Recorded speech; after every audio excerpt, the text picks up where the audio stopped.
인사합시다. 안녕하십니까? 네, 반갑습니다. 자, 오늘은 이제 인문과정 두 번째 시간입니다. 인문이론 두 번째 시간. 오늘 수업 상당히 중요한 수업입니다. 인문과정이라고 절대로 등한시하지 마시고, 오늘 수업은 이제 감정평가론 수업을 진행할 거예요. 감정평가론. 받으신 자료가 6P, 석장일 건데요.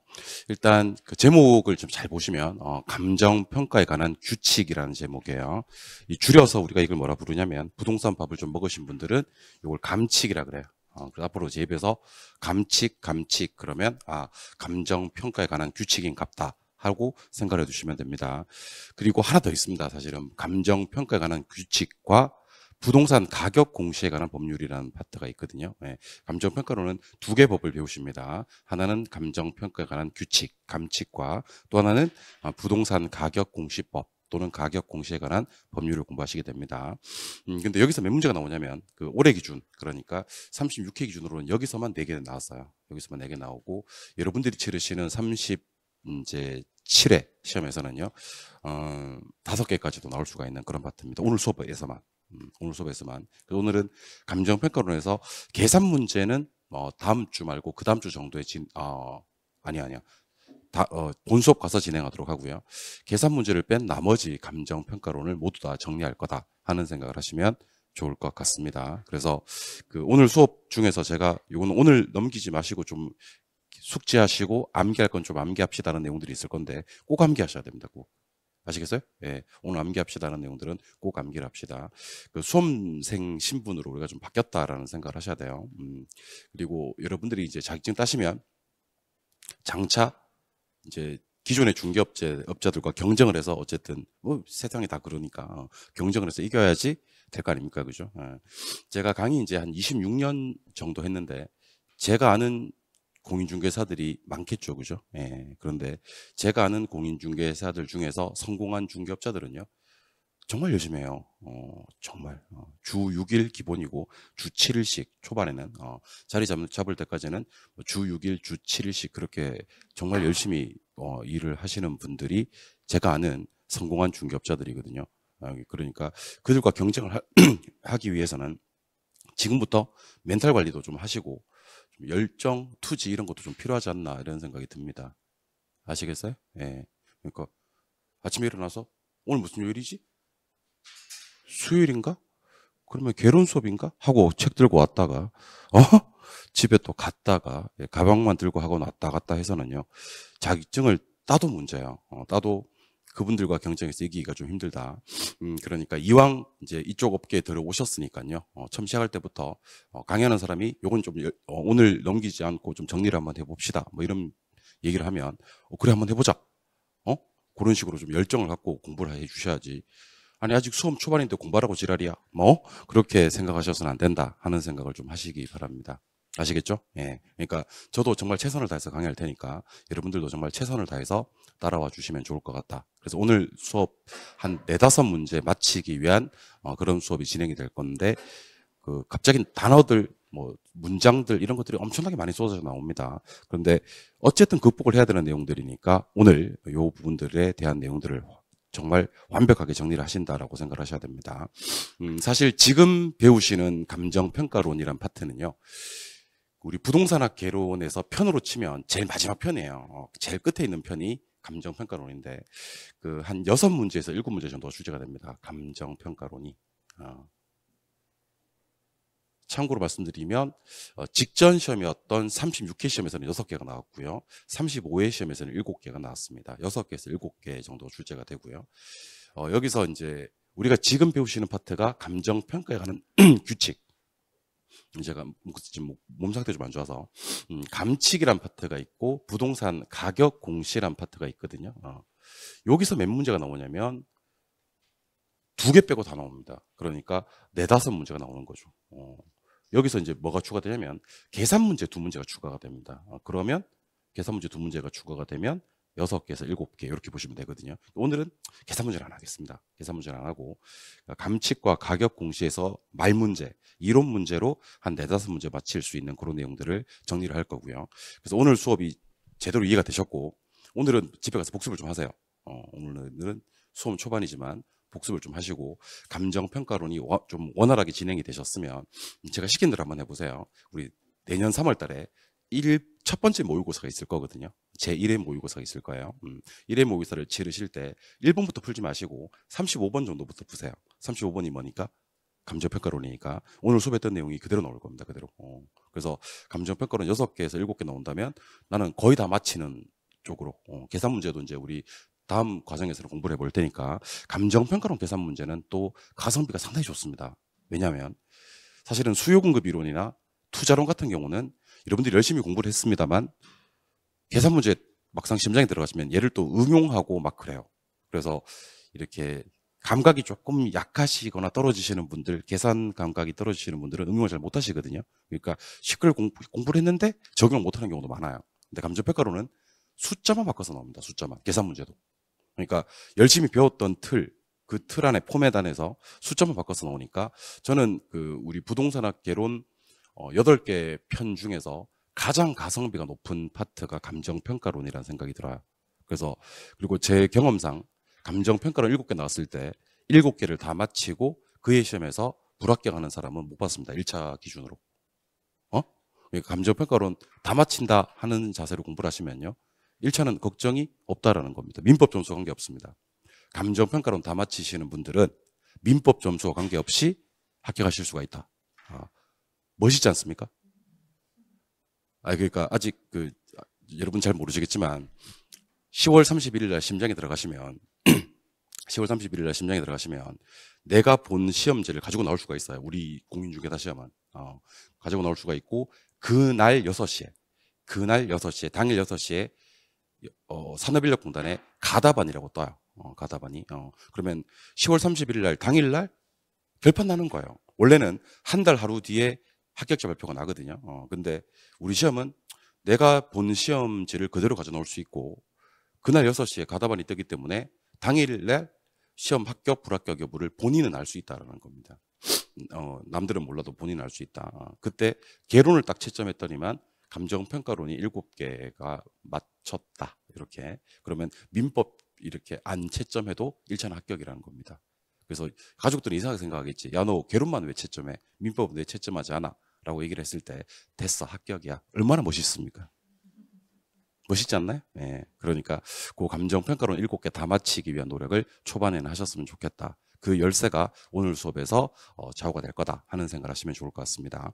근데 오늘 수업은 제가 좀 약간 왔다 갔다 하면서 수업을 진행할 건데 여러분들도 어쨌든 다 하긴 다 해요. 제가 오늘 감칙 조문 중에서는 12조는 빼고 다 진행을 할 거거든요. 12조 빼고는 모든 내용을 다 진행할 거니까 여러분들은 그렇게 따라와 주시면 좋을 것 같습니다. 그래서 제가 1쪽 펴세요, 2쪽 펴세요 이럴 때 좀 혼란스러워하지 마시고 열심히 따라와 주시면 좋을 것 같습니다.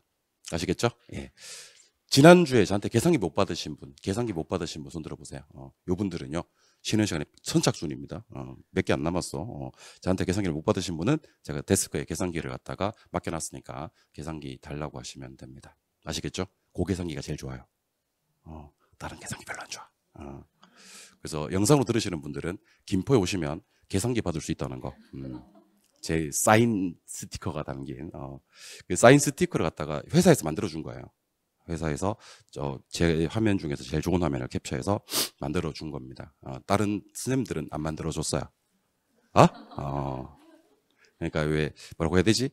회사에서도 이렇게 연예인 소속사처럼 이렇게 돈을 들였을 때 가성비가 나오는 선생들한테만 돈을 쓰거든요.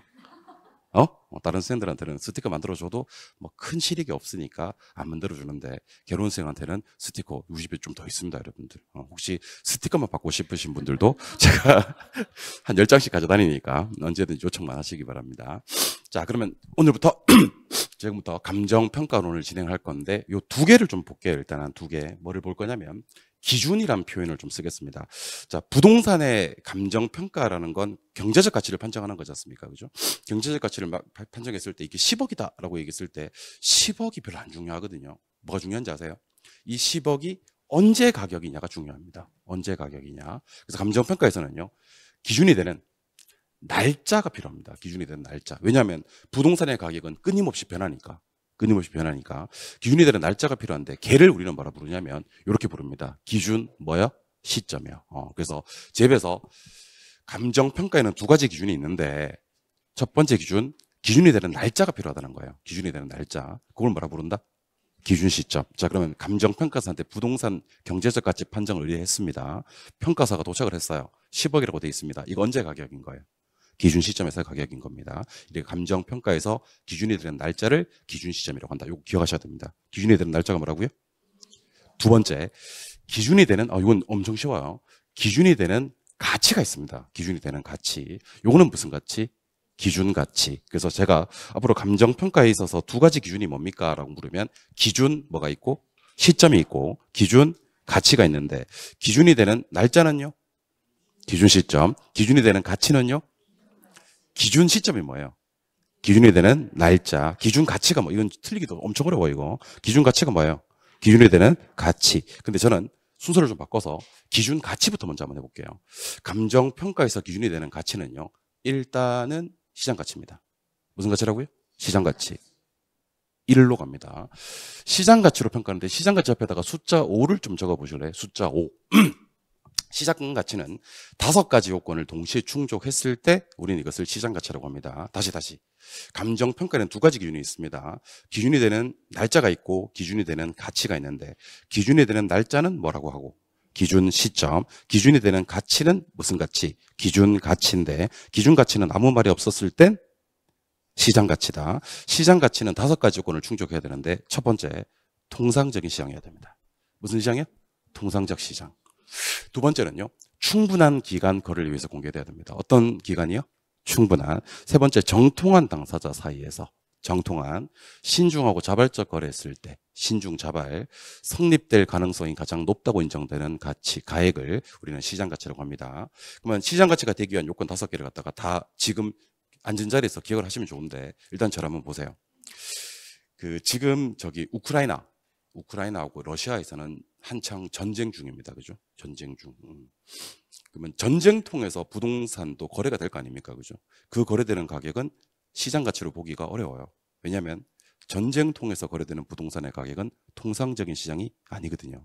그러니까 감정평가의 기준 가치는 아무 말이 없으면 시장 가치인데 시장 가치는 아주 정상적인 상황, 통상적인 시장을 가정합니다. 그래서 우리나라 같은 경우는 제가 연도 막 이렇게 얘기를 할 때 안 까먹었으면 좋겠는 연도가 몇 개 있습니다, 여러분들. 1945년은 우리나라 광복이 이루어졌던 해죠.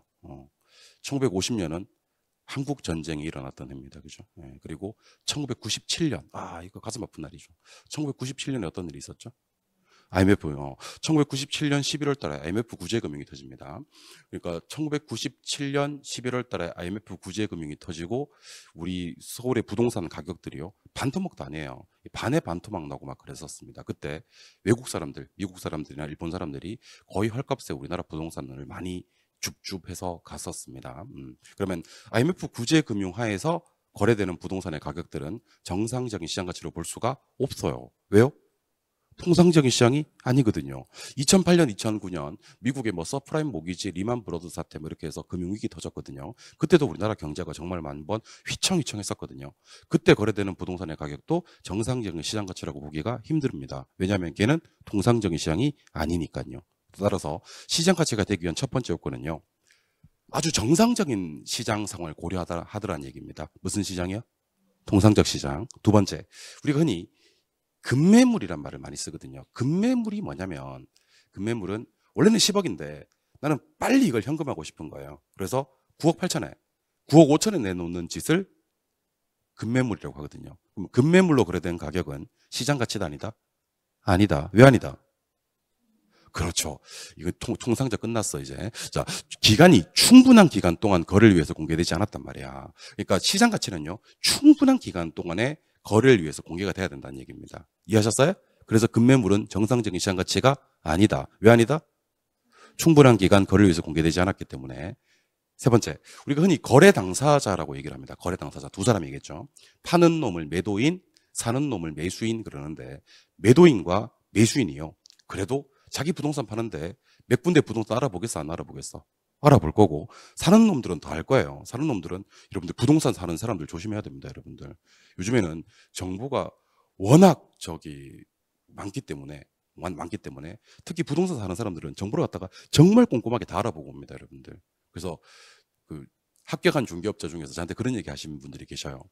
아, 교수님, 제가 이제 중개 초보지, 초보인데 거래를 하려고 막 이렇게 브리핑을 막 하는데 막 이제 손님이 매수하는 손님이 계속 많이 묻더래. 그래서 자기 잘 모르겠는 게 있더라는 거지. 그러니까 손님이 나중에 이런 얘기를 하더랍니다. 저기 소장님 공부 좀 하셔야 되겠어요. 그런 얘기를 했대요. 뭐 관리비 얼마예요? 그랬었는데 관리비는 제가 아직 뭐 그러니까 공부 좀 하셔야 되겠어요. 관리비 평당액이 얼마 정도 나와요? 이렇게 얘기를 했답니다. 자존심 상하더랍니다.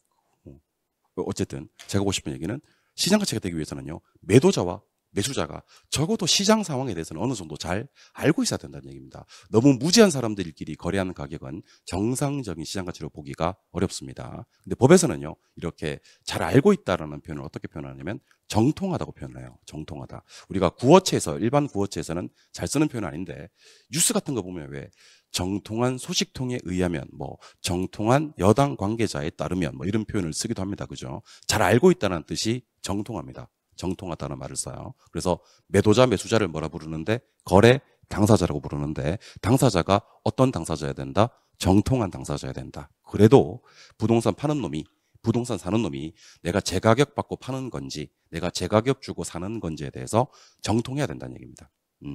네 번째, 신중하고 자발적 거래해야 됩니다. 신중하고 자발 둘 다 기억하셔야 됩니다. 신중, 자발. 반대말이 있습니다. 반대말. 우리 다행히 민법 시간에 뭘 배우시냐면 강박이라는 단어를 배우시게 될 겁니다. 강박. 아직 안 배웠을 겁니다. 사기, 강박. 취소할 수 있는 법률 행위라고 얘기를 하는데 강압에 의한 거래는요, 정상적인 시장 가치라고 보기가 어렵습니다. 신중하고 자발적 거래해야 됩니다. 예를 들면 제가 앉아 있습니다. 제가 매도자예요. 매도자. 근데 저를 둘러싸고 있는 매수자들이 몇 명이냐면 한 10명 정도 됩니다. 근데 전부 다 검정색 정장을 입고요. 깍두기 머리를 하고요.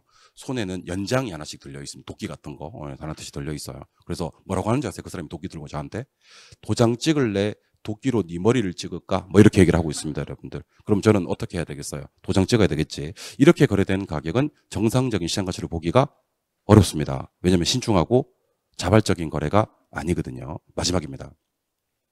대수의 법칙이라고 합니다. 대수의 법칙. 상당히 유명한 건데 대수의 법칙은 부동산 한 놈을 여러분들 딱 내놓습니다. 그래서 이거 얼마 주고 살래요? 라고 얘기했더니만 어떤 사람은 9억이요. 어떤 사람은 11억이요. 근데 어떤 사람은 10억이요. 근데 계속 카운팅을 해보니까 10억이 제일 많아.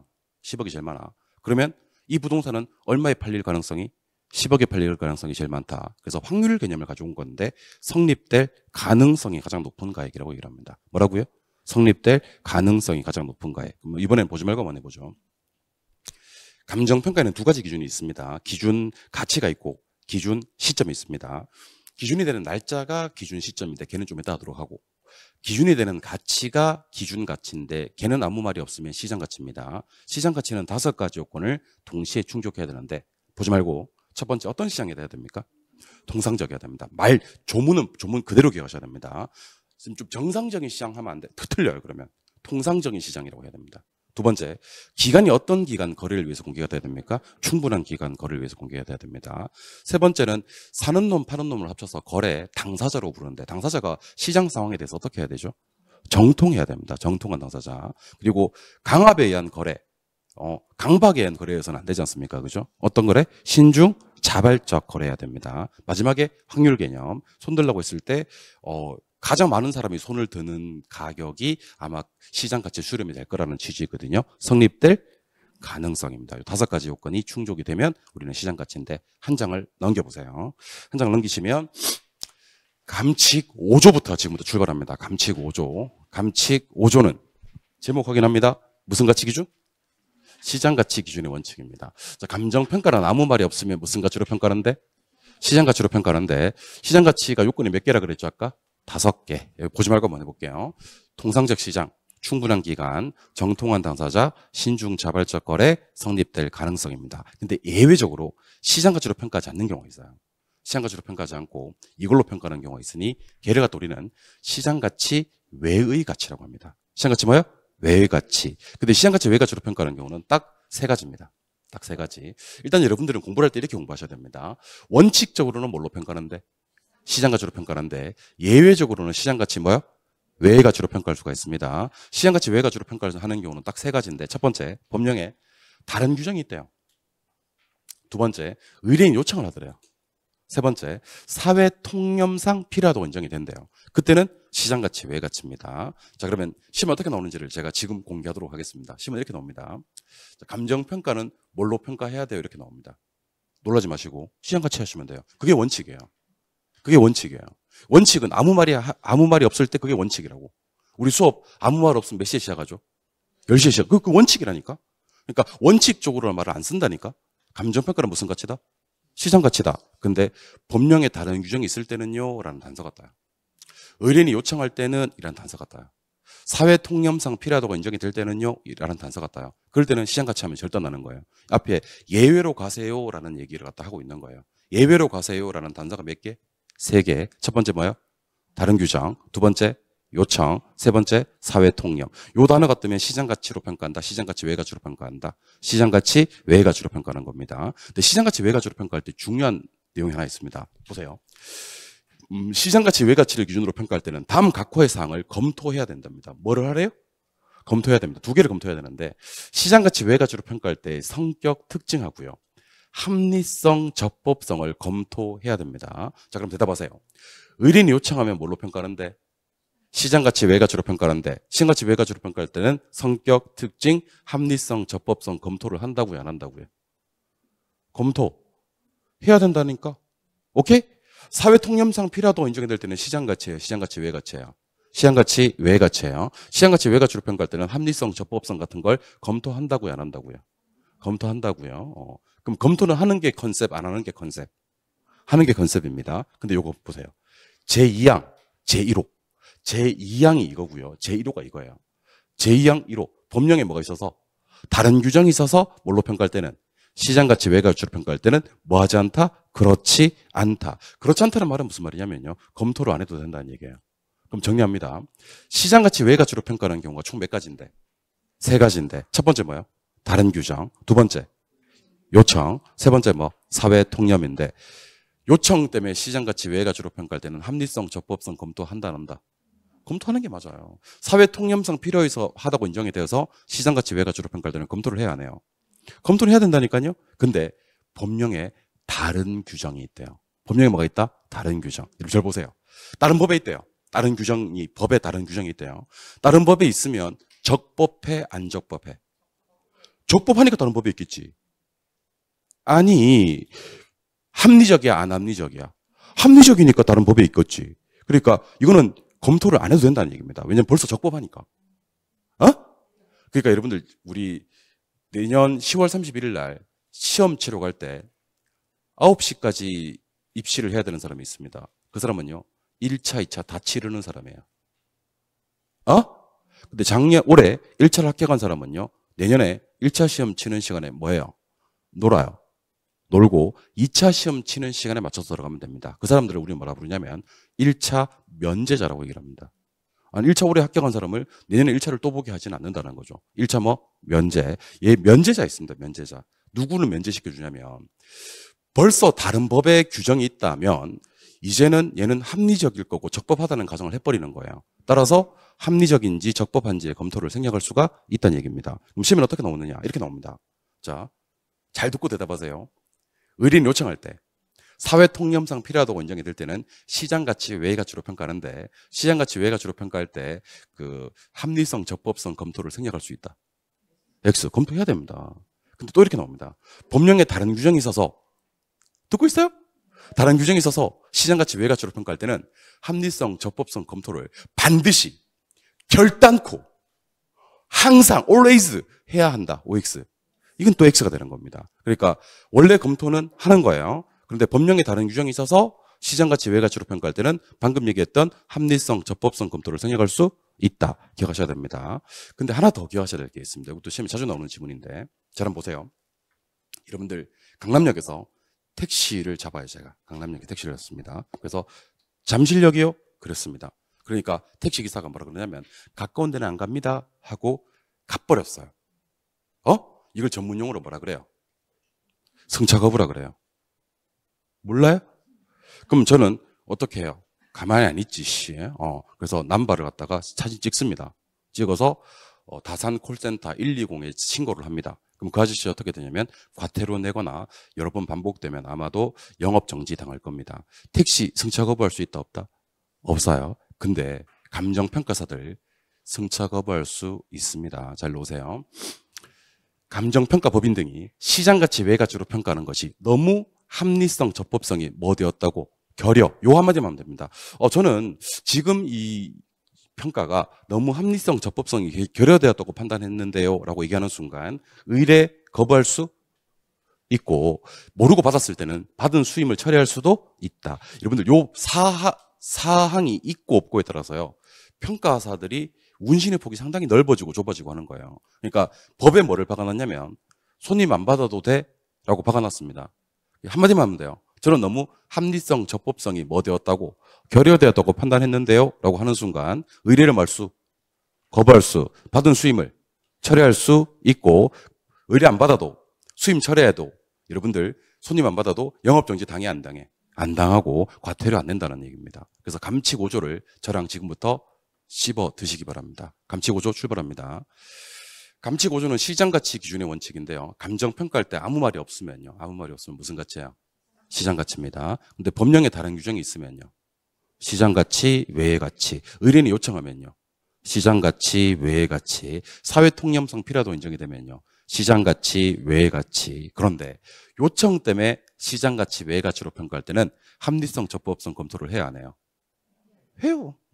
사회통념성 필요도 인정이 되어서 시장가치, 외의 가치로 평가할 때는 합리성, 적법성 검토를 해야 하네요. 해요. 근데 법령에 다른 규정이 있어서 시장가치, 외의 가치로 평가할 때는 검토를 생략할 수 있습니다. 검토를 안 해도 된다. 기억하셔야 됩니다. 오케이?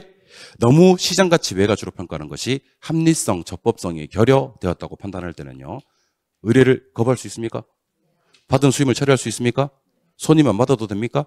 과태료 안 냅니까? 예, 기억하시기 바랍니다. 감칙 6조로 갑니다. 감칙 6조는요. 제목 확인하시죠. 현황 기준의 원칙입니다. 자, 현황 기준의 원칙을 편하게 소개해드리면요. 있는 그대로입니다. 있는 그대로. 현황 그대로 평가하자는 것을 갖다 우리는 현황 기준의 원칙이라고 합니다. 있는 그대로 평가하는 것을 갖다 우리는 현황 평가라고 합니다. 그럼 저랑 보세요. 현황 평가가 뭔지는 세 가지를 기억하셔야 됩니다. 첫 번째, 중요합니다. 시점. 무슨 시점? 기준 시점입니다. 기준 시점에서 대상 물건의 이용 상황이나 공법상 제약. 우리나라에 공법상 제약을 안 받는 부동산은 없거든요. 그럼 공법상 제약을 다들 받더라 안 받더라? 받더라. 그럼 받는 걸로 평가하는 거예요? 받지 않는 걸로 평가하는 거예요? 받는 걸로. 있는 그대로 평가한다니까? 무슨 상태? 받는 상태를 기준으로 평가합니다. 다시 한 번 더. 현황 평가라는 것은 무슨 시점에서? 기준 시점에서. 시점 중요합니다. 기준 시점에서. 대상 물건의 이용 상황 및 공법상 제약 무슨 상태? 받는 상태. 그대로 평가합니다. 하지만 아무리 현황이라 하더라도요. 그 현황이 불법적 이용이래요. 또는 일시적 이용이라고 합니다. 여러분들 법에서는요. 불법과 일시를 정말 싫어합니다. 그러니까 아무리 현황 그대로라 하더라도 그 현황이 조금 일시적인 현황이라든지 불법적인 이용이라면 그거는 현황에서 제외해버립니다. 뭐 해버린다? 제외해버린다. 요거 지금부터 저랑 한번 정리해 봅시다. 감칙 6조는 뭔데? 현황 기준의 원칙인데 현황 평가라는 건 일단 무슨 시점에서? 기준 시점에서 대상 물건의 이용 상황 및 공법상 제약 받는 상태. 단 그 공법상 제약 받고 기준 시점에서 이용되는 것이 조금 불법적인 이용이래요. 아니면 일시적인 이용이래요. 그러면 현황에서 뭐 한다? 제외한다. 기억하시기 바랍니다. 여러분들 자동차 가지고 계신 분들은 자동차 보험에 가입을 하지 않습니까? 그죠? 자동차 보험에 가입을 하면 보험 증권에 이런 거 있습니다. 이런 사고가 발생했을 때는 보상을 해드립니다. 라고 얘기를 하고 정말 작은 글씨로 뭐가 적혀 있냐면 잘 봐야 됩니다. 단 무면허 뺑소니, 음주의 경우에는 보상에서 제외된다라고 얘기를 하고 있습니다. 법에서는 불법을 정말 싫어하거든요. 그러니까 현황 그대로 평가하는 게 맞아. 기준 시점에서 대상 물건의 이용 상황, 그다음에 공법상 제약 받는 상태 그대로 평가하는 게 맞지만 불법적이나 일시적 이용일 때는 그것은 뭐 된다? 제외된다. 근데 예외가 있습니다. 원래는 현황 그대로 평가하는 게 맞는데 예외적으로 자 따라하세요. 조건을 붙여. 따라하세요. 조건을 붙여. 감정평가 조건을 붙여. 평가할 수가 있습니다. 그러니까 아까 시장 가치에 대응되는 개념은 뭐였죠? 시장 가치 외의 가치였고 현황에 대응되는 게 뭐예요? 조건 그러기도 하고 이건 둘 다 기억하세요. 감정평가 조건 그러기도 합니다. 어떨 때 조건 붙여서 평가하냐면요. 세 가지입니다. 법령이 뭐 있거나 다른 규정이 있거나 의뢰인이 뭐 하거나 요청하거나 사회 통념상 필요하다고 인정이 될 때 자 그러면 제가 물으면 대답해 주세요. 아무 말이 없으면 무슨 평가인데? 시장가치 끝났어요. 시장가치 끝났어요. 이건 현황평가입니다. 아무 말이 없으면 무슨 평가인데? 현황. 그대로 평가하는 건데 예외적으로 뭐를 붙일 수 있다? 조건 또는 감정평가 조건을 붙일 수 있다. 근데 예외란 말을 어떻게 표현하냐면 아까랑 똑같아요. 법령에 뭐가 있거나 다른 규정이 있거나 의뢰인이 요청하거나 사회 통념상 필요하다고 인정이 될 때는 조건을 붙이거나 감정평가 조건 붙일 수 있습니다. 근데 조건 붙일 때 잘 들어요. 합리성, 적법성, 실현 가능성을 뭐 해야 되는데? 검토해야 하는데 제2항 1호의 경우에는 그렇지 않다. 그럼 저를 보시죠. 요청 있으면 현황 그대로 평가해요. 조건 붙여요. 조건 붙이는데 합리성, 적법성 검토를 하겠어 안 하겠어? 해야 됩니다. 해야 됩니다. 사회 통념상 필요하다고 인정이 될 때는 현황 그대로 평가에 조건 붙여. 조건 붙이는데 합리성, 적법성 검토를 해야 됩니까? 안 해야 됩니까? 해야 됩니다. 근데 다른 법에 있대요. 법령에 다른 규정이 있어서 감정평가 조건을 붙일 때는요. 방금 소개해드렸던 검토를 생략할 수 있다 없다? 있다. 검토 안 해도 된다라는 것을 기억해 주시기 바랍니다. 그래서 감칙을 공부하실 때는요. 감칙 5조와 6조는 항상 같이 공부해 주시면 일타쌍피 역할을 하게 된다는 것도 알고 계셔야 됩니다. 계속 갑니다. 너무 합리성, 적법성이 결여되거나 실현 가능성이 불가능하다고 판단이 될 때는요. 의뢰를 뭐 하거나 거부하거나 받은 수임을 말수, 철회할 수 있다는 것도 기억을 하시기 바랍니다. 자, 그럼 저랑 지금부터 감칙 5조, 감칙 6조 한 번에 공부해 볼 테니까 눈을 크게 뜨고 칠판을 바로 봐주시기 바랍니다. 자, 제가 여기다가 원칙이란 말을 쓸게요. 원칙이라고 쓰고 여기다가는 이제 예외라고 써볼게요. 예외. 원칙이 뭡니까? 라고 물으면 원칙은 일단 시장 가치예요. 여러분들 필기할 필요 없어요. 원칙이 뭡니까? 그럼 원칙은 현황평가예요. 시장 가치가 뭔데? 5개입니다. 통상적 시장, 충분한 기간, 정통한 당사자, 신중 자발적 거래, 성립될 가능성입니다. 현황평가가 뭔데? 3개입니다. 일단 시점이 기준 시점에서 대상 물건의 이용 상황 및 공법상 제약 받는 상태 고도로 평가합니다. 단 불법이나 일시적 이용은 제외해버립니다. 근데 예외적으로는요. 시장 가치가 아니라 시장 가치 외의 가치입니다. 외의 가치. 그리고 원칙은 현황인데 예외적으로 조건 붙인다 하셔도 되고 감정평가 조건 붙인다. 이 표현을 쓰는 이유가 나중에 가면 알게 됩니다. 감정평가 조건을 붙인다 합니다. 근데 이 두 개가 똑같습니다.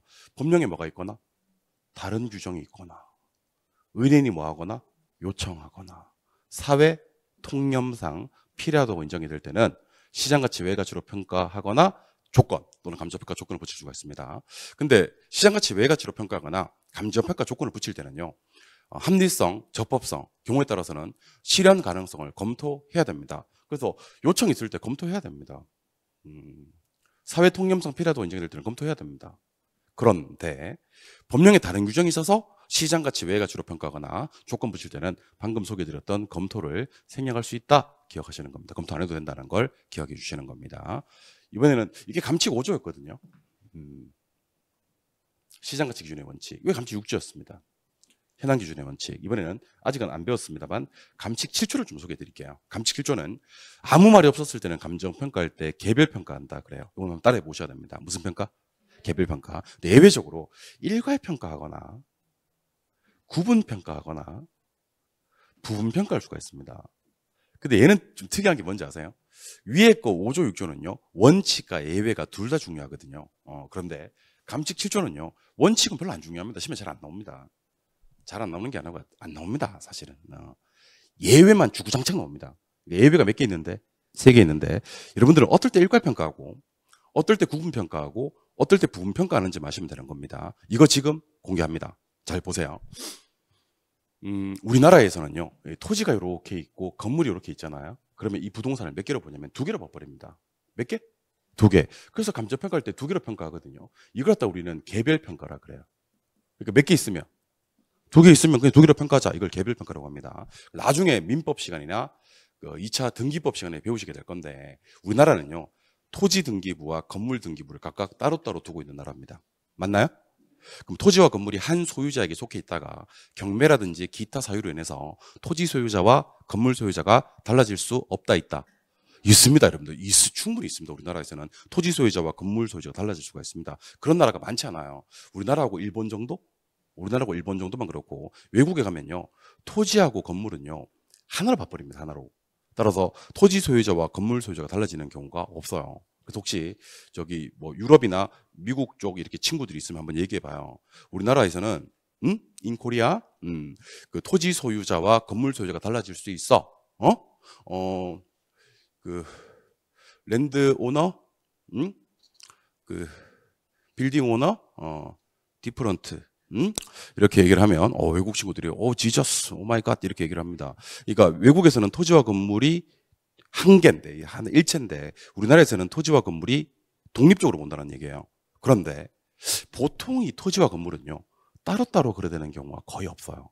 이 토지와 건물은 보통은 일체로 거래되거나 뗄래야 뗄 수 없는 용도상의 불가분한 관계가 있습니다. 그래서 두 개를 하나로 봐버리는 평가가 있어요. 이걸 그 유명한 일괄평가라고 합니다. 일괄평가는 둘 이상의 물건이 어떻게 거래되거나 일체로 거래되거나 뗄래야 뗄 수 없는 뭐야? 용도상 불가분한 관계가 있을 때는 무슨 평가한다? 일괄평가라는 겁니다. 일괄평가 이해하셨습니까? 예. 한꺼번에 처리하는 걸 일괄이라고 합니다. 이번에는 저랑 이거 한번 해볼게요. 여기가 27번지 토지예요. 여기 27번지 토지라고요. 그럼 천천히 대답해 보세요. 몇 필지입니까? 한 필지죠. 아니야, 하나잖아. 한 개지? 예. 이것도 몇 필지? 한 필지. 근데 이게 도로 전면이고요. 도로 후면입니다. 그러면 요 기역 부분하고요. 요 니은 부분하고 가격이 가꿨어요? 다르겠어요? 다르겠죠. 이걸 갖다 우리는 뭐라 부르냐면 가치를 달리하는 부분이 있다 그래요. 뭐가 있다고요? 가치를 달리하는 부분이 있다. 그러면 얘도 평가하고 얘도 평가해야 되겠죠. 우리 이것을 구분평가라 그래요. 무슨 평가? 구분평가. 그럼 구분평가는 원래 몇 개인데? 하나인데 몇 개로 평가하는 거예요? 두 개로 평가하는 것을 구분평가라고 합니다. 근데 부분평가라는 게 있는데 이건 좀 완전 다릅니다, 여러분들. 완전 다르다는 것을 인지하시고 들어보셔야 됩니다. 내가 땅을 하나 가지고 있는데 이 땅 전체가 수용을 당하는 게 아니에요. 다른 게 아니고 토지 일부만 도시계획도로로 편입이 됐습니다. 그러면 딱 요만큼만. 자, 제가 지금 빗금 치는 부분 보입니까? 빗금 치는 부분에 대해서만 보상가 산정이 이루어지겠지. 맞아요? 우리 이것을 일부분을 평가한다 그래요. 뭘 평가한다고요? 일부분. 왜냐하면 일부분을 평가해야 되는 특수한 목적이 생긴 거예요. 특수한 목적이. 또는 일부분을 평가해야 될 합리적인 이유가 생긴 거예요. 그럼 이 일부분만 평가하는 것을 갖다 우리는 부분평가라고 합니다. 그래서 얘는 1이 2로 간 거야? 1이 2분의 1로 간 거야?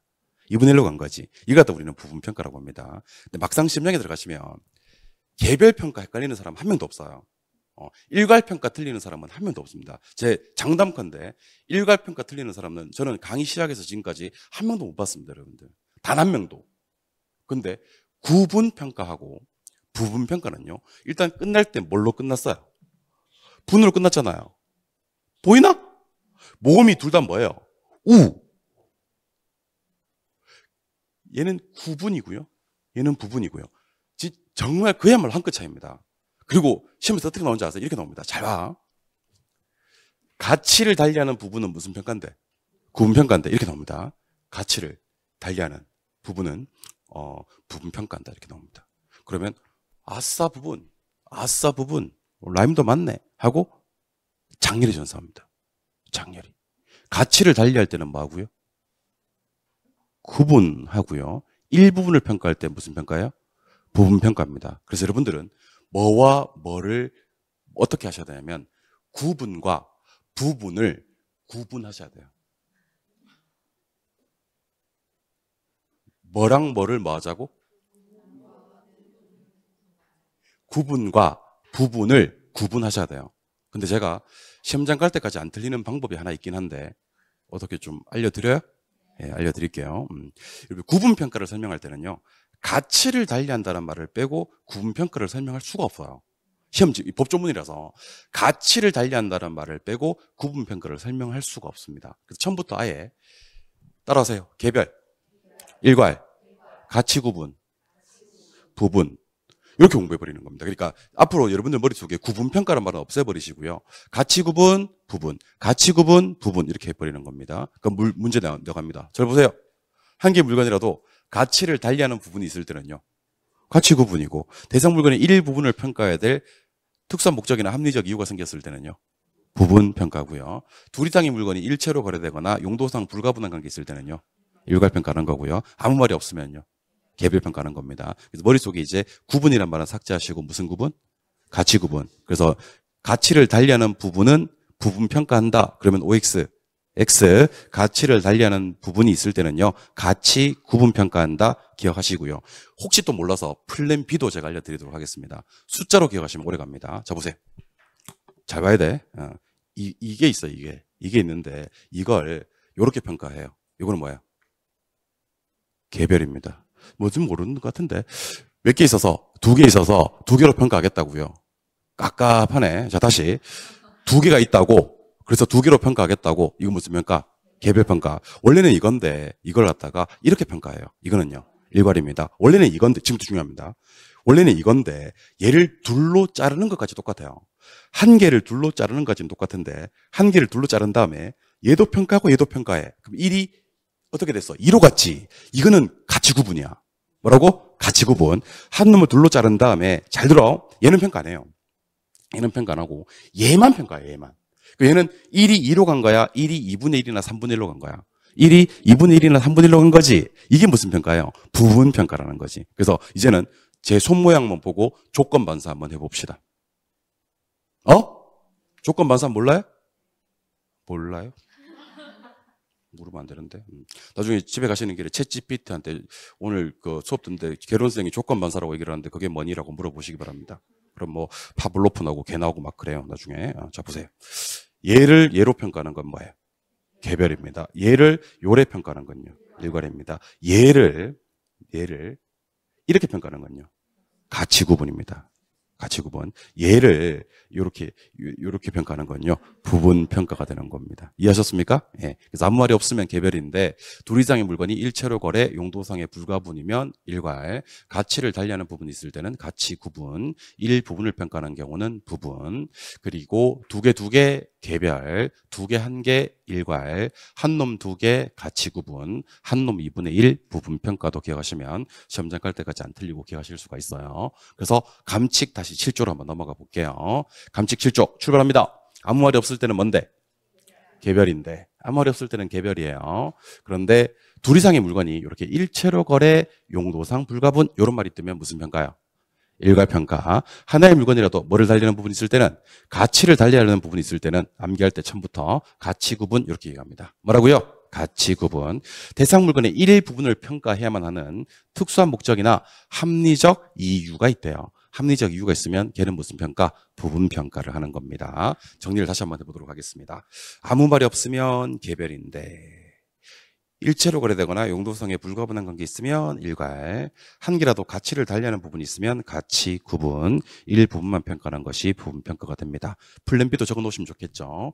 개별은 두 개 이렇게, 일괄은 두 개, 한 개 이렇게, 가치 구분은 한 개, 두 개 이렇게, 부분 평가는 한 개, 2분의 1개 이렇게 기억을 해두시면 좋을 것 같습니다. 감칙 7조도 시험만 치면 나오는 거니까 반드시 꼭 기억해 주시기 바랍니다. 아시겠어요? 예. 이번에는 우리 지금 감칙 몇 조 했어요? 5조, 6조, 7조. 그럼 당연히 다음은 뭐예요? 8조. 8조는 많이 중요하지는 않습니다. 그동안 우리가 시험 36번, 7번 치는 동안에 딱 한 번 출제가 되었던 내용이에요. 감정평가의 절차를 순서대로 나열하시오 하는 문제. 몇 번 나왔다고요? 한 번. 그래서 얘는 지금은 그냥 가볍게만 보고 넘어가셔도 됩니다. 대신에 1번, 2번, 3번 단계는 반드시 기억하셔야 됩니다. 감정평가 절차가 총 몇 단계냐면 7단계예요. 7단계라고는 적어두세요. 몇 단계인데? 7단계인데 1번 단계가 무슨 단계? 기본적 사항의 확정입니다. 2번 단계가 뭐? 처리계획의 수립입니다. 3번 단계가 대상 물건의 확인입니다. 4번부터는 그 흐름에 맡깁시다. 뭐 수집하시라. 자료 수집하시라. 방금 수집한 자료 5번에서 뭐 하시라. 검토하시라. 6번에 뒤에 거만 읽으세요. 감정평가 방법을 뭐 해서 선정, 적용을 하면 결과가 나왔겠죠? 마지막에 뭐로 끝나냐면 결정 표시로 끝납니다. 그래서 감정평가 절차는 총 몇 단계인데? 7단계인데 우리는 1번, 2번, 3번과 7번만 딱 기억하실 거예요. 우리 시험 주관식이에요, 객관식이에요? 객관식인데 1번, 2번, 3번만 제대로 잡아도요. 제 장담컨대 지문 3개 떨어져 나가요. 다음 중 감정평가 절차로 옳은 것을 찾아라. 공부 잘하는 사람들은요. 딱 1번, 2번, 3번 가지고 지문 3개 드러냅니다. 그리고 나머지 지문 2개 중에서는요. 마지막에 결정 표시로 끝나는 걸 찾으시면 외롭게 한 개가 남을 겁니다. 걔가 답이에요. 그럼 뭐로 시작해서 기본적 상해 확정, 처리 계획의 수립, 대상 물건의 확인으로 출발해서 마지막에 뭐로 끝나기만 하면 결정 표시. 그래서 우리는 1번, 2번, 3번과 7번만 잡을 거예요. 물론 제일 중요한 건 1번입니다. 1번에 기본적 상위 확정이 있다는 건 꼭 기억을 하셔야 됩니다. 그래서 암기할 때는 이렇게 암기합니다. 자, 따라해 보세요. 기처대. 기가 뭐죠? 기본적 상위 확정. 처리 계획의 수립. 대상 물건의 확인. 근데 제가 여러분들 선배들을 대상으로 임상시험을 거친 결과 그냥 기처대로 외우니까 잘 안 외워지는 것으로 판명이 났어요. 그래서 어떻게 하냐면 길을 한번 쳐대보세요. 이렇게. 쳐대보세요. 길을 쳐대보라고 이렇게 길을. 좀 쳐대봐요. 이렇게. 기쳐대. 그리고 쫓아댔다가 한 2초만 쳤다가 결정 표시 해주시면 됩니다. 아시겠어요? 그래서 감정평가 절차 잘 봐요. 지금 따라 안 하니까 내가 할 거야. 감정평가 절차가 뭐예요? 그러면 결정 표시 이렇게 해주시면 돼요. 뭐부터 쳐대고 기를 딱 쳐댄 다음에 결정 표시 기쳐대고 결정 표시. 요게 이제 감정평가 절차 7단계입니다. 여러분들 이거 감정평가 절차 틀리는 사람들이 왜 틀리냐면요. 모든 원인은 기를 안 쳐대서 생기는 문제입니다. 여러분들. 내가 기를 쳐대라고 할 때 기를 쳐댔으면 아무 문제가 없었는데 뭐 기 쳐대라고 지랄이야 하고 안 쳐대서 생기는 문제가 아닌가라는 생각이 듭니다. 여러분들. 기가 뭐죠? 상해 확정, 처리 계획의 수립, 건 확인하고 자료 수집합니다. 자료 검토하고 가치 형성 요인 분석합니다. 그리고 감정평가 방법 선적 적용합니다. 마지막에 끝날 때 결정 표시로 끝이 나야 됩니다. 기초되고 결정 표시, 기초되고 결정 표시로 결하시면 좋겠습니다. 근데 제가 제일 중요한 게 뭐라 그랬죠? 1번 기본적 상해 확정입니다. 기본적으로 확정해야 될 게, 그러니까 1번 단계가 기본적으로 확정해야 되는 건데 이게 몇 개 있냐면 8개가 있어요. 그러니까 여러분들이 이렇게 공부합니다. 감정평가의 절차는 몇 단계고 7단계고 그 첫 번째가 누군데? 기를 쳐야 되니까 기본적 상해 확정인데 기본적으로 확정해야 될 게 몇 개 있다? 8개 있다. 그게 기본적 상해 확정이 감치 구조에 있습니다. 감치 구조에 가시면 제목 확인하시죠? 제목 확인하시죠? 기본적 상해 확정. 이거 아까 이거잖아, 이거. 몇 개 있다 그랬지? 8개. 이 8개가 잘 들어요, 여러분들. 중개사 시험에서는 아직 한 번도 안 나왔습니다. 중개사 시험에서는 한 번도 안 나왔는데 감정평가서 시험에서는 이것만 최근에 3번 나왔습니다. 제 생각에는 새로운 문제 기출의 형식을 동원한다면 제 생각에는 이 감칙 구조가 시험에 나올 가능성이 꽤 있어 보입니다. 그러니까 신경향으로. 우리 시험에는 한 번도 안 났는데 평가타 시험에서는 이렇게 나옵니다. 그냥 객관식으로 다음 중 감칙 구조에 규정된 기본적 상해 확정에 포함되지 않는 것을 찾으시오. 이렇게 나온다는 거예요. 몇 개 있다? 8개. 첫 번째는 사람 나옵니다. 사람 누구예요? 의뢰인. 두 번째는 물건 나옵니다. 대상 물건. 사람. 의뢰인 확정해야 되고, 두 번째 물건, 대상 물건. 그리고 앞에서 배운 거 써먹어 봅시다. 우리가 벌써 써먹은 게 있다. 감정평가에는 2가지 기준이 있다 그랬지. 기준, 시점하고 기준, 가치 있습니다. 감정평가로 시작되는 게 2가지가 있는데 그중에 한 개를 배웠습니다. 감정평가 뭐랑? 목적이랑 감정평가 조건. 요거 배웠어, 안 배웠어? 배웠지. 안 배웠어요? 감칙 6조입니다. 감칙 6조에서는 감정평가할 때는 무슨 평가해야 되는데? 현황 평가해야 되는데 다른 규정이 있거나 요청이 있거나 사회 통념성 필요도 인정이 될 때는 조건 붙인다 하셔도 되고 뭐요? 감정평가 조건 붙인다 하셔도 됩니다. 그래서 기준 2개, 기준 시점, 기준 가치, 감정평가로 시작하는 거 2개, 감정평가 목적, 감정평가 조건, 그리고 자문 용역이라고 합니다. 자문 용역. 여러분들 감정평가사가 감정평가할 때 전문가의 자문을 거쳐서 평가할 수 있을까요? 없을까요? 있습니다. 감정평가사도 감정평가의 전문가지만 더 전문가의 자문을 거쳐서 감정평가할 수 있습니다. 이때 더 전문가가 누군지 아세요? 대부분 공인중개사예요. 그래서 평가사들 평가 의뢰 받으면요, 제일 먼저 하는 게 비타500이나 바카스 같은 거 사가지고요, 저기 물건지에 중개업소 찾아갑니다. 찾아가서 저 어디 평가법인의 평가사 누구누구인데 제가 이번에 여기 몇 번지 물건을 감정평가 의뢰를 받았는데 요즘 이거 시세가 어떻게 됩니까? 이렇게 묻기도 합니다. 그러면 그때는 전문가가 누구냐면 중개사가 되는 겁니다. 아시겠어요? 전문가의 자문 거쳐서 평가할 수 있다 없다? 있다. 자문 용역. 자문 용역. 마지막에 저는 이게 정말 좋은 것 같은데 따라해 보세요. 수수료 실비. 수수료 실비를 갖다가 언제 확정한다고요? 1번에서 확정한다고요. 1번에서. 기본적으로 확정해야 될 때. 중개업자들은요, 여러분들 계약하면 중개업자들 기분 좋아 안 좋아? 오늘 계약서를 썼어. 기분 좋아 안 좋아? 좋은데 잔금 칠 때까지 불안합니다. 왜 불안하냐면 이 법정 중개 보수가 있을 거 아닙니까? 그죠? 그걸 자꾸 얘기를 하면요. 그 사람들이 화장실 들어갈 때 마음이랑 나올 때 마음이랑 좀 달라가지고 그렇게 소장님 좀 잘 부탁합니다 했던 사람들이 갑자기 계약서가 써지고 돌변하면서요. 잔금 칠 때 수수료 받거든. 그때 좀 깎읍시다. 너무 비싸다. 뭐 이렇게 얘기를 합니다. 그래서 계약서를 쓰면 기분이 좋은데 이게 자꾸 불안하다고. 근데 평가사들은요. 기본적으로 확정할 때 뭐 정해버리고 갑니까? 수수료, 실비 얼마 나옵니다라고 확정해버리고 갑니다. 그러니까 이분들은요. 계약만 하고 나면 그냥 끝인 거예요. 사실은. 기본적 상위 확정에서 수수료, 실비가 다 포함되어 있거든. 그래서 감정평가의 절차가 몇 단계인데? 7단계인데 뭐를 쳐대고 기를 쳐대고 결정 표시로 끝나는데 1번이 뭔데? 기본적 상위 확정인데 그게 몇 개 있는데? 8개 있는데 그 8개를 암기해 주셔야 됩니다. 오늘 암기인데 언제까지 암기해 주시면 되냐면 지금 당장 암기해 주시면 좋을 것 같습니다. 아시겠어요? 지금 당장. 첫 번째 뭐라고요? 의뢰인. 두 번째 대상 물건. 세 번째 감정평가 목적, 감정평가 조건. 감정평가 한꺼번에 해버립시다. 기준 한꺼번에 해결합시다. 시작. 기준 시점, 기준 가치. 그리고 뭐요? 자문 용역, 수수료, 실비. 8개입니다. 한 번 더. 기본적으로 확정해야 될 게 8개인데요. 첫 번째는 의뢰인이요. 두 번째는 대상 물건이요. 감정평가로 시작하는 거 2개. 감정평가 목적, 감정평가 조건. 기준으로 시작하는 거 2개. 기준 시점, 기준 가치, 자문 용역, 수수료, 실비. 이렇게 8개를 한번 지금 말로 뱉은 사람이 있고 안 뱉은 사람이 있잖아. 뱉은 사람은 제가 당장 암기시켜 드리도록 하겠습니다. 제가 암기 코드 하나 알려드릴 테니까 절 보세요. 여러분들 대학병원 같은 데 가보면요. 대학병원 같은 데 수술 많이 하잖아요. 그죠? 담당 외과 교수님이 과장님이 수술을 하셨어요. 수술을 집도하셨습니다. 그럼 다음날 이 환자 상태가 어떤지 회진 돌아요, 안 돌아요? 돌 때 그때 우르르 의대생들 같이 따라 돕니다. 그러니까 그 레지던트들이 뭐 인턴들이 또 따라 돈다니까. 근데 이 의대생이요. 지금 오늘 회진에 참석해야 되는데 캐치 어 콜드. 감기 걸려버렸습니다. 감기 걸리면 여러분들 회진에 따라 돌면 돼요, 안 돼요? 안 되죠. 그래서 아침에 회진 돌기 전에 과장님 똑똑해서 이제 자수해야 됩니다. 저 죄송합니다. 제가 감기에 걸렸습니다. 그래서 오늘 회진에는 참석 못할 것 같습니다라고 자수하는 상황을 기억하시기 바랍니다. 누가요? 의대생이. 누가요? 의대생이. 감기 2번 걸립니다. 감기. 뭐라고요? 감기. 캐치 어 콜드 2번, 트와이스.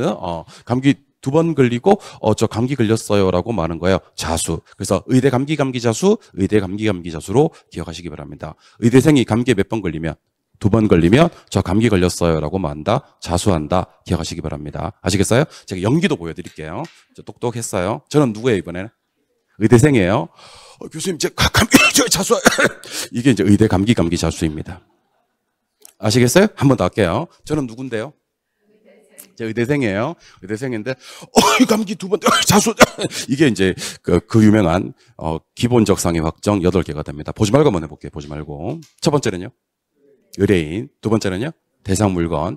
감정평가를 2개를 한꺼번에 해버립시다. 감정평가 목적, 감정평가 조건. 기 2개 한꺼번에 해결해버립시다. 기준, 시점, 기준, 가치. 자수 해결해버립시다. 자문 용역, 수수료, 실비. 이렇게 해서 의대 감기 자수 하시면 됩니다. 그래서 이게 어느 정도 내공이 좀 쌓이면 감정평가 절차 좀 알려주세요라고 얘기를 하면 기 딱 쳐댔다가 결정 표시 하시면 되고, 기본적 상위 확정 8개 알려주세요 라고 얘기를 하면 의대 감기 자수, 의대 감기 자수 하면서 앉은 자리에서 다 암기하시면 좋을 것 같습니다. 하나만 더 하고 좀 쉬겠습니다. 자, 7번 보세요. 아까 제가 동그라미 3번 다음 페이지입니다.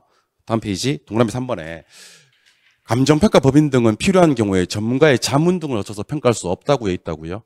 있다고요. 자문 거쳐서 평가할 수 있습니다. 주로 중개업자들이 전문가 역할을 많이 합니다. 그 위로 올라가니까 기준 시점이 나와 있습니다. 자, 여러분 절 보고 대답 좀 해주실래요? 기준 시점이 뭐죠? 그렇지. 이거 얘기해야 됩니다. 기준이 되는 뭐요? 날짜입니다. 배운 적 있다 없다?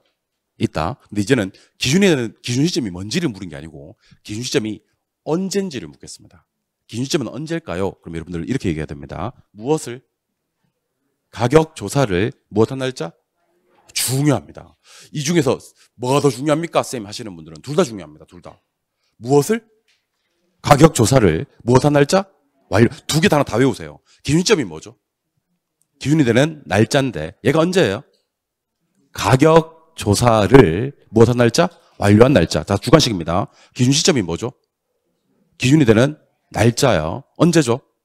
가격 조사를 완료한 날짜. 그런데 미리 정하였을 때가 기준점이 될 수도 없다, 있다? 있다. 근데 미리 정하였을 때가 기준점이 되려고 그러면 적어도 뭐는 가격 조사가 가능한 경우에만 해야 됩니다. 뭐가요?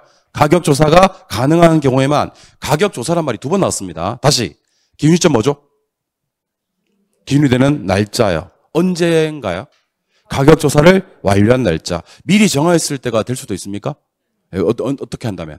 가격 조사가 가능한 경우에 한해서 여러분 제가 이거 이해했는지 못했는지 테스트하는 방법이 있는데 제가 여러분들을 한번 테스트 해봐도 될까요? 제가 여러분들 한번 시험에 들게 해도 될까요? 오케이, 가자. 내가 지금 감정평가사인데요. 특정 부동산에 의뢰를 받았습니다. 언제? 12월 1일 날. 요거라도 우리는 의뢰받았다 그래요. 그래서 오늘은 됐고 내일 12월 2일부터 12월 4일까지 장장 3일 동안 2, 3, 4, 3일 동안 열심히 가격 조사를 했어요. 결과 나왔겠지. 그래서 12월 5일 날 감정평가서를 작성을 합니다. 평가서를 작성을 합니다. 그리고 12월 7일, 6일 날 이제 의뢰를 만나가지고 5일이고요. 6일 날 평가서를 제출합니다. 근데 문제가 생겼어요. 요날 12월 5일 날 아니 그 정부가 막 이렇게 고강도 부동산 종합 대책을 쏟아낸 거야. 그러면 요 날짜에 다음 날에 가격 변동될 수 있다 없다? 있다. 부동산의 가격은 한시도 끊임없이 변동되거든요. 그래서 부동산의 가격이 10억이라는 건 별로 안 중요해요. 뭐가 중요한지 아세요? 언제 10억이냐가 중요한 거예요. 그러다 우리는 뭐라 불러요? 기준 시점이라 그래요. 기준점이 뭐죠? 기준이 되는 날짜예요. 기준이 되는 뭐라고요? 날짜라고요. 기준점이 언제입니까? 물으면 대답하세요. 1번 12월 1일, 2번 12월 2일, 3번 12월 4일, 4번 12월 5일, 5번 12월 6일. 오지선답니다. 정답은?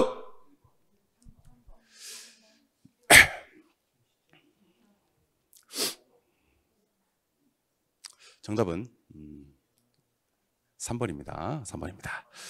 자, 기준 시점이 시험에 뜨면요. 다른 걸 절대로 쳐다보면 안 돼요. 의뢰 봐야 돼, 안 봐야 돼? 안 봐야 돼. 평가서 작성 안 봐야 돼. 평가서 제출 안 본다고. 뭐만 본다고? 이것만 본다. 이거 중요하다 그랬는데. 이게 중요한데. 가격조사. 근데 12월 2일 날을 뭐라고 하는지 아세요? 12월 2일 날을 가격조사를 개시한 날짜라 그래요. 뭐라고요? 개시한 날짜. 12월 4일을 가격조사를 완료한 날짜라 그래요. 그럼 가격조사는 언제 시작해서? 언제 개시해서? 2일 날 개시해서 4일 날 완료된 거예요. 근데 기준점은 무엇을? 가격조사를 완료한 날짜니까 몇 월 며칠이 답이다? 12월 4일이 답이다는 겁니다. 오케이? 그럼 제가 질문 좀 드려볼게요. 가격조사가 중요하겠어요? 완료가 중요하겠어요? 아니에요. 둘 다 중요해요.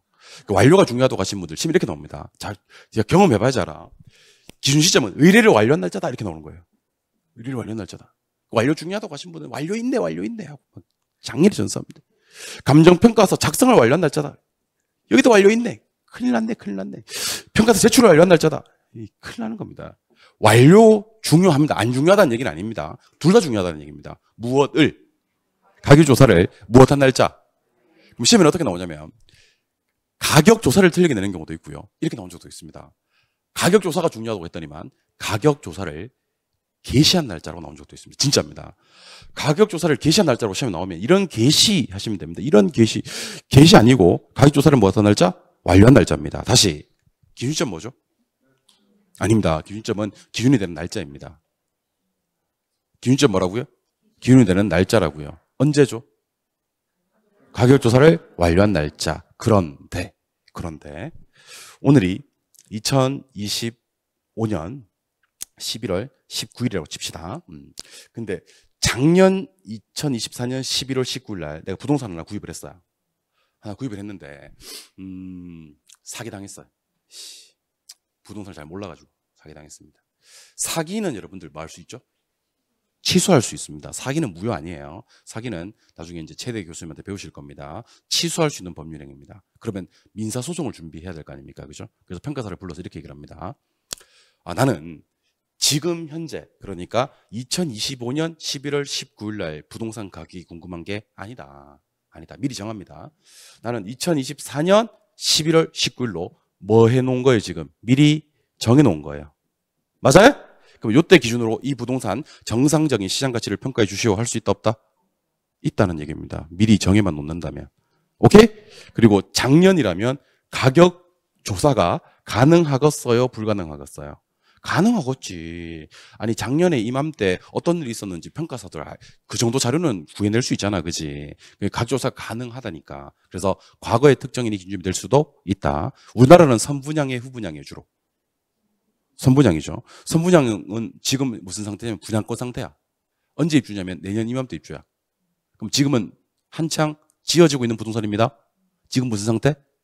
분양권 상태. 분양권 하나 가지고 있는데 요거 전매할지 아니면 입주했다가 등기치고 나중에 팔아먹을지를 평가사를 불러서 한번 물어보는 겁니다. 내가 원하는 수익이 와야 되겠지. 내년 이맘때 입주해요. 2026년 11월 19일 날. 미리 정해놨습니다. 그러면 나는 지금 한창 지어지고 있는 이 부동산 가격이 궁금한 게 아니고 내년 이맘때 이거 얼마쯤 하겠어라고 물어볼 수 있다, 없다? 있다는 거. 자, 왜 자꾸 없다 그랬지? 아까부터. 옛날부터 나를 힘들게 하네. 있다니까 미리 정해놓는다면요? 근데 내년 이맘때 정도라면 가격조사가 가능하겠어? 불가능하겠어? 가능하단 말이야. 그렇게 먼 미래가 아니기 때문에. 그래서 과거나 미래 특정인이 기준점이 될 수가 있다, 없다? 있다. 뭐에만 놓는다면? 미리 정해만 놓는다면. 근데 그 미리 정해놓는 시점이 가격조사는 뭐 해야 된다? 가능해야 된다. 그래서 이건 안 돼요. 이건 안 돼요. 보세요. 1863년. 1863년 11월 19일 현재 이 부동산 얼마겠습니까? 너무 먼 과거예요. 조선시대인데? 그때 가격조사가 불가능해서 안 돼요.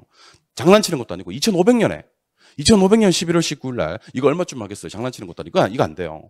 너무 먼 과거나 먼 미래는 뭐가 불가능하다 보니까 가격조사가 불가능하다 보니까 기준점이 될 수가 없다는 얘기입니다. 아시겠어요?